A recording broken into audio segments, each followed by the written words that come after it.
Stall போட போகலாமா எங்கே அப்படின்னா பெரியார் தீவுத்திடலில் தாங்க. ஸோ எப்போவுமே வந்து அப்பார்ட்மெண்ட்ஸ் காலேஜ் அந்த மாதிரிலாம் போயாச்சு. இது வந்து ஒரு பப்ளிக் ஈவெண்ட்டுன்றப்போ எனக்கு ரொம்பவே வந்து நர்வஸ். ப்ராடக்ட்ஸ்லாம் எடுத்து செட் பண்ணியாச்சு. பட் அப்போவே எனக்கு கிளம்பிடலான்ற மாதிரி உனக்கு உள்ளே வந்து ஒரு ஃபீலிங் ஆச்சு. தென் அங்கே இருக்கிற டீம்லாம் வந்து எங்களை அவ்வளோ டேக் கேர் பண்ணிக்கிட்டாங்க.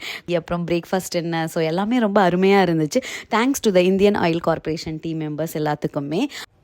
இப்படி வந்து சேல் எப்படி இருக்கும்னு நம்ம திங்க் பண்ணுறப்ப தான் அந்த பிளேஸில் தான் நமக்கு வந்து சேலோடைய பாசிட்டிவ் சைடு வந்து தெரிஞ்சிச்சுங்க. ஸோ நல்ல ஒரு கார்டாஸ்லாம் வந்து நல்ல ஒரு ஹிட் ஆச்சு.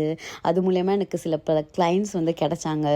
அண்ட் பார்கெனிங்லாம் ரொம்பவே பண்ணாங்க. That's okay fine. பட் நம்ம வந்து விசிபிலிட்டிக்கு இந்த ஒரு ஸ்டால் ஆப்பர்ச்சுனிட்டிஸ்லாம் ரொம்பவே வந்து ஹெல்ப்ஃபுல் பண்ணும். எப்போவுமே வந்து ஸ்டால் போட்டால் நமக்கு வந்து ப்ராஃபிட் தான் பார்க்கணும் அப்படின்னு இல்லை. There will be the loss, but you will be gaining the followers and the trust on you. So அதுதான் வந்து நான் இந்த ஸ்டால் போடுறது மூலியமாக பிலீவ் பண்ணுற ஒரு சின்ன விஷயம். என்னுடைய ப்ராடக்ட்ஸ் பிடிச்சிருந்தா என் பேஜை ஃபாலோ பண்ணுங்கள். Thank you so much.